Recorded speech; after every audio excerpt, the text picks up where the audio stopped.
So hello everyone. कल हम D से आरंभ होने वाली पारिभाषिक शब्दावली खत्म कर चुके थे। मैं बता देता हूँ कि हम डॉक्टर राघव प्रकाश जो व्यवहारिक सामान्य हिंदी की पुस्तक है, वो पूरी पुस्तक की एक सीरीज कर रहे हैं। उसमें ये हमारा 8वां लेक्चर है और जिसमें हम डी ई से आरंभ होने वाली पारिभाषिक शब्दावली खत्म करेंगे। ठीक है, हमने जो पहला अध्याय है वो पारिभाषिक शब्दावली को लिया है। चूंकि ये डिफिकल्ट अध्याय है, ठीक है, और इसको पहले करने से हमें कॉन्फिडेंस मिलेगा। अभी फिलहाल जो ये बैच चल रहा है ये राजस्थान एसआई के लिए चल रहा है, लेकिन इसको अदर जो एग्जाम्स है उसके लिए भी यूटिलाइज किया जा सकता है, जैसे कि राजस्थान आईएन के लिए। और इसके अलावा जो अन्य वेरियस एग्जाम है जिनमें सामान्य हिंदी जो है आती है, जो राजस्थान के एग्जाम हो या फिर एमपी के एग्जाम हो, उनके लिए भी इसको उपयोग किया जा सकता है। तो बिना कुछ देरी किए हम ई से आरंभ होने वाली पारिभाषिक शब्दावलियां स्टार्ट करते हैं। और ध्यान रखने की बात यह है कि ई से आरंभ होने वाली पारिभाषिक शब्दावलियां और डी से आरंभ होने पारिभाषिक शब्दावलियां बहुत ज़्यादा पूछी गई है, क्योंकि जो कानूनी शब्दावली है वो ई से और डी से ज़्यादा आरंभ होती है। चलो स्टार्ट करते हैं। तो ईयर मार्क को आपको जस्ट मार्क से ध्यान रखना है। मार्क का मतलब होता है चिन्ह, निशान। ठीक है, चिन्हित करना, ईयर मार्क। तो ये इसका मतलब हो गया किसी चीज़ को चिन्हित करना। ठीक है, early action, earned leave, earnest money. Now ये थोड़ा इंपॉर्टेंट है। अर्नेस्ट मनी होता है अग्रिम धन। ठीक है, अर्नेस्ट का मतलब अग्रिम, मनी का मतलब धन होता है, या फिर इसको टोटल बोलते हैं बयाना। अर्नेस्ट मनी को पूरे को मिलकर क्या बोलते हैं? बयाना। ठीक है, या तो अग्रिम धन है या फिर बयाना है। इकोनॉमी पता है, एजुकेशन क्वालिफिकेशन ये आपको सबको पता है।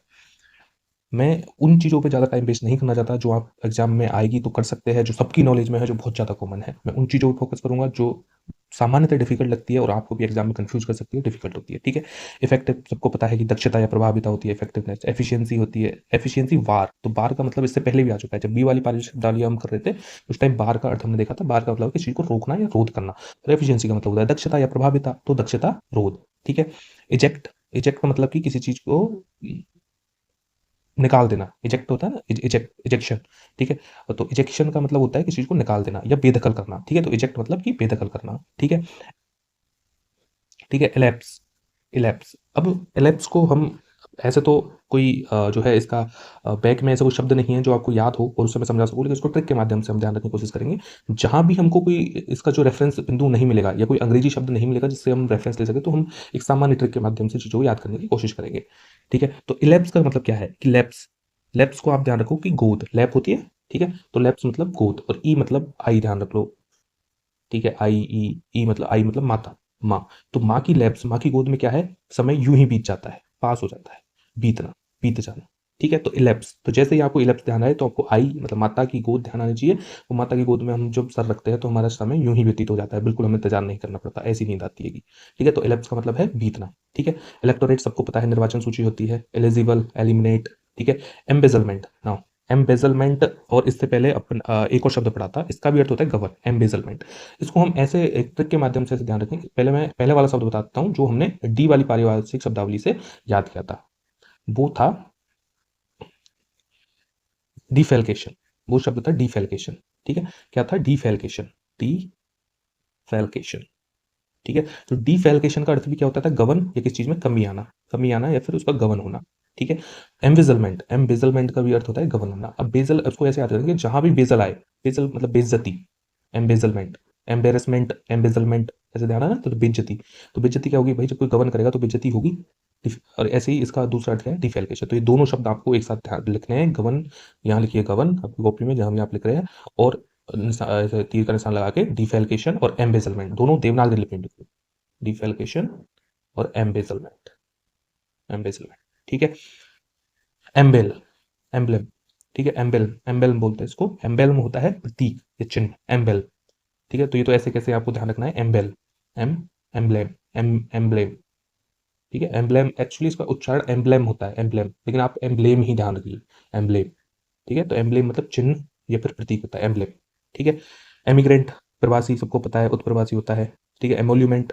नाउ इमोल्यूमेंट, इमोल्यूमेंट होता है परिलब्धियाँ।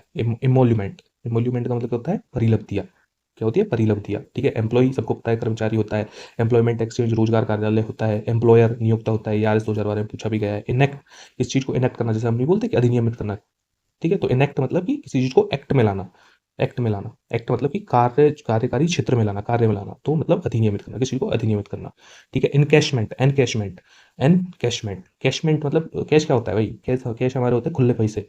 तो किसी चीज़ को भुनाना, तुड़ाना। जब हम एनकेशमेंट जब रेफ़र करते हैं, जब हम जैसे हमने दुकानदार को दिया 100 का नोट और हम उससे बोले भाई 100 10-10 के मुझे 10 छुट्टे दे दो, तो वो हो गया एनकेशमेंट। हम क्या करवा रहे हैं, 100 के नोट का एनकेशमेंट करवा रहे हैं, उसको भुना रहे हैं, ठीक है। एनक्लोजर, ये पहले भी हम पढ़ चुके हैं, परिशिष्ट या संलग्नक, जो परिशिष्ट होती है उसी को एनक्लोजर, इसका नाम परिशिष्ट भी होता है, संलग्नक भी होता है, ठीक है। ये पहले भी हम पढ़ चुके हैं, ठीक है। एनक्रोचमेंट, एनक्रोचमेंट होता है अतिक्रमण, ठीक है।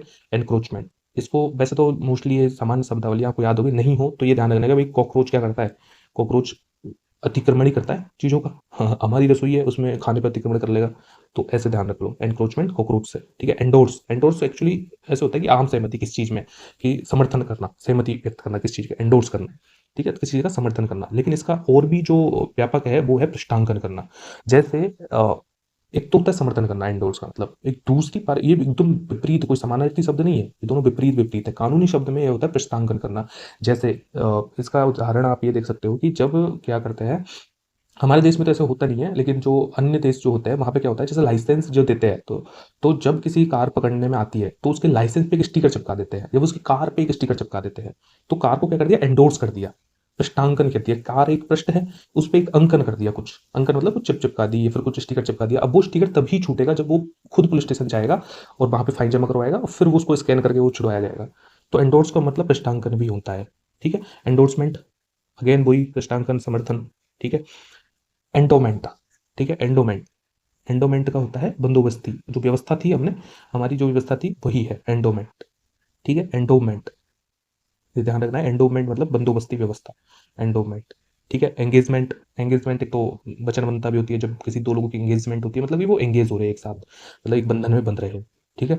कार्य संलग्नता भी इसको बोलते हैं, ठीक है। इनहेंस पनिशमेंट, वर्धित दंड, ठीक है। एंटाइटल्ड, एंटाइटल्ड क्या होता है, किस चीज़ का हकदार, कि भाई मैंने आपको इस चीज़ के लिए एंटाइटल्ड कर दिया, आपको इस चीज़ का हक दे दिया, ठीक है। तो एंटाइटल्ड होता है हकदार। एरेटा, एरेटा होता है अशुद्धि पत्र। इससे पहले हमने ध्यान करो, उसी से पारिभाषिक शब्दावली में एक कोरिजेडम पढ़ा था हमने, क्या पढ़ा था, कोरिजेडम। कोरिजेडम का अर्थ क्या होता है, शुद्धि पत्र, शुद्धि पत्र, ठीक है। उसको इसके साथ ही ध्यान रखना है आपको। यहाँ पे एराटा, एराटा है एरर से रिलेटेड है, तो एरर मतलब अशुद्धि पत्र, बिल्कुल याद हो जाएगा आपको, ज़्यादा सोचने की आवश्यकता नहीं है। X grade, x cadre post, ठीक है। कैडर का संवर्ग हमने पहले ही पढ़ा था, तो निसंवर्ग पद एक्स कैडर पोस्ट का, ठीक है। एक्सेस है, एक्सचेंज है, एक्सचेकियर है, एक्सक्लूसिव है, एग्जीक्यूट है, एग्जीक्यूटिव है, एग्जीक्यूटिव स्टाफ है, ये सारे सिंपल वर्ड है। एग्जेम्प्ट है, एग्जेम्पशन है, एक्सरसाइज है, ठीक है। ये सबको आप कर सकते हो। एक्सरसाइज मतलब किसी चीज़ को प्रयोग किया, ठीक है। ये सामान्य शब्द है, बिल्कुल ना तो आएंगे ये शब्द, और आप आएंगे तो आप आराम से इसको कर सकते हो, ठीक है। एक्स ग्रेटिया पेमेंट, हाँ this is important. Ex gratia payment, ठीक है, ये है अनुग्रह पूर्वक अदायगी। पेमेंट का मतलब होता है अदायगी, एक्स ग्रेटिया मतलब अनुग्रह पूर्वक। अब ग्रेटिया शब्द जो है एक्चुअली ग्रेटिट्यूड शब्द से आया है, ग्रेटिट्यूड शब्द होता है, ग्रेटिट्यूड, ठीक है। क्या शब्द है, ग्रेटिट्यूड। ग्रेटिट्यूड का मतलब होता है कि अनुग्रह, किसी चीज का अनुग्रह, ठीक है, आभार व्यक्त करना। जैसे हम बोलते हैं ना कि आई एम मतलब किसी को ग्रेटिट्यूड व्यक्त करना, किसी को आभार व्यक्त करना, तो उसको अनुग्रह भी बोलते हैं। तो एक्स ग्रेटिया पेमेंट मतलब अनुग्रह पूर्वक जो है अदायगी। तो ये अनुग्रह पूर्वक अदायगी एक्चुअली यदि कानूनी शब्दों में देखें तो ये जब होता है, जैसे मान लो हमने किसी से इंस्टॉलमेंट ली, और इंस्टॉलमेंट में हमने लिया कि भाई 20 दिन का समय हमको चाहिए, तब हम आपको इंस्टॉलमेंट की अदायगी कर पाएंगे, लेकिन हमने 10 दिन पहले ही उसे जो है सबमिट करवा दिया सारी इंस्टॉलमेंट को, तो वो एक तरह से क्या हो गया, अनुग्रह पूर्वक अदायगी, कि समय सीमा से पहले ही आपने उसका भुगतान कर दिया। तो उस वो जो पर्टिकुलर पेमेंट होता है उसको हमने एक्स ग्रेटिया पेमेंट बोलते हैं, ठीक है। एग्जॉस्टिव नोट, अब एग्जॉस्शन का आपको सबको पता है कि एग्जॉस्टर होता है। एग्जॉस्टर क्या होता है, किसी चीज को बाहर निकालता है, फेंकता है, ठीक है। तो एग्जॉस्टिव का दूसरा अर्थ होता है कि बुरी हालत हो गई एकदम, एग्जॉस्ट हो गए, जैसे नहीं बोलते हम कि यार अब तो आज तो खेलते खेलते एग्जॉस्ट हो गए एकदम, मतलब थक गए बुरी तरह। तो थक, बंदा थकता कब है, जब एकदम पूर्ण कार्य कर लेता है तब उसके बाद ही थकता है। तो पूर्ण टिप्पणी, नोट का मतलब हो गया टिप्पणी, और एग्जॉस्टिव मतलब कि पूर्ण, भाई पूरा हो गया, तो पूर्ण टिप्पणी बोलते हैं, इसको ऐसे ध्यान रखेंगे हम, ठीक है। एक्सीजेंसी मतलब अत्यावश्यकता कि भाई अर्जेंसी होगी, इसको अर्जेंसी से ध्यान रखो कि भाई अर्जेंसी नहीं होती कि बहुत ज़्यादा अर्जेंट है, अत्यधिक आवश्यकता है, तो एक्सीजेंसी भी उसी तरह से आपको ध्यान रखना है। एग्जिट, किस चीज़ से बाहर निकलना, एग्जिट नहीं होती, गेट एग्जिट वो हो गया। एक्स ऑफिशियो पदेन, अब ये क्योंकि अब तक आया नहीं है, बट बाकी बहुत सिंपल है, लेकिन मैं मुझे लगता है कि इसके आने की संभावना है, क्योंकि डी फैक्टो इससे पहले आ गया था। डी फैक्टो, डी फैक्टो क्या होता है, वास्तविक, तो इसी तरह का शब्द ये है एक्स ऑफिशियो पदेन जो होता है, तो ये भी आने का पूरे पूरे चांस है, तो इसको ध्यान रखना। एक्सोनरेट, ठीक है, एक्सोनरेट। ठीक है, तो इसको आप ऐसे ध्यान करना है कि एक्सोनरेट का वैसे अर्थ होता है हक बहाली। तो ओनरेट, एक्स ओनरेट मतलब उसका जो ओनर है उसको फिर से दे दिया हमने। तो ओनर कब देते हैं, पूरा ओनर कब देते हैं, जब उसको दोष मुक्त कर दिया। जैसे जब अदालत का जजमेंट आता है तो वो बोलते हैं कि भाई इस बंदे को बाइज्जत बरी किया जाता है। ठीक है, तो इसको एक्सोनरेट किया जाता है, इसको बिल्कुल दोष मुक्त किया जाता है। दोष मुक्त मतलब इसका जो हक था वो पूरा बहाल किया जाता है इज्जत के साथ। ठीक है, तो एक्सोनरेट का मतलब होता है कि दोष मुक्त करना या फिर हक बहाली करना। ठीक है, एक्सपार्टे एक पक्षीय इसका अर्थ होता है। इसको ऐसे ध्यान रखें कि एक्सपर्ट लोग क्या है कि एक्सपर्ट लोगों को किसी के पक्ष की आवश्यकता नहीं पड़ती। वो एक पक्षीय रूप से ही अपना जो है जो सारी चीजें वो दे सकते हैं, अपना पक्ष रख सकते हैं एक साथ। तो ऐसे ध्यान रखना है, एक्सपर्ट जैसे भी है तो एक पक्षीय ध्यान रखना है। ठीक है, एक्सपीडेंसी। एक्सपीडेंसी, एक्सपीडेंसी क्या होता है, समीचीन या कालोचित, मतलब एकदम बढ़िया तरीके से है कि ये जो चीज है ये उपयुक्त है, आज के संदर्भ में एकदम उपयुक्त है। तो यदि कोई चीज एकदम परफेक्ट हो किसी कॉन्टेक्स्ट में, तो उस कॉन्टेक्स्ट के लिए वो क्या होगी, एक्सपीडेंसी होगी, वो चीज समीचीन होगी। ठीक है, तो समीचीन या फिर कालोचित एक्सपीडेंसी को बोलते हैं। ठीक है, इसको ध्यान रखना है। एक्सपेडिट, तो एक्सपेडाइट एक्चुअली इसको बोलते हैं, तो शीघ्र कार्यवाही करना, एक्सपेडाइट। ठीक है, तो एक्सपेडाइट का मतलब क्या है, शीघ्र कार्रवाई करना, एक्सपेडाइट। ठीक है, इसके अलावा है एक्सपल्शन और एक्सपल्ज। ठीक है, ये दोनों एक ही वर्ड है, एक्सपल्सन है, एक्सपल्स का ही जो रूपांतरण है वो एक्सपल्सन है। दोनों का है निष्कासन, है निकालना। ठीक है, तो एक्सपंज। तो एक्सपंज को ऐसे ध्यान रख सकते हैं अपन की जो स्पंज होता है, स्पंज जो से हम बर्तन धोते हैं, वो स्पंज से क्या है, पानी बाहर निकलता है, तभी तो वो साफ होता है एकदम। तो निकालना, बाहर निकालना, निकालना, बहिष्करण करना। ठीक है, तो एक्सपल्जन हो या एक्सपंज हो, दोनों का सेम अर्थ में अपने को ध्यान रखना है। ठीक है, तो ये कुछ पारिभाषिक शब्दावलियां थी ई से आरंभ होने वाली, और मैंने कंप्लीट कर दी। अब कल अगली वीडियो में हम एफ से आरंभ होने वाली पारिभाषिक शब्दावलियां करेंगे। ई से आरंभ होने वाली पारिभाषिक शब्दावली में लगभग 12 से 13 ऐसी पारिभाषिक शब्दावली जो आप पे नहीं आती।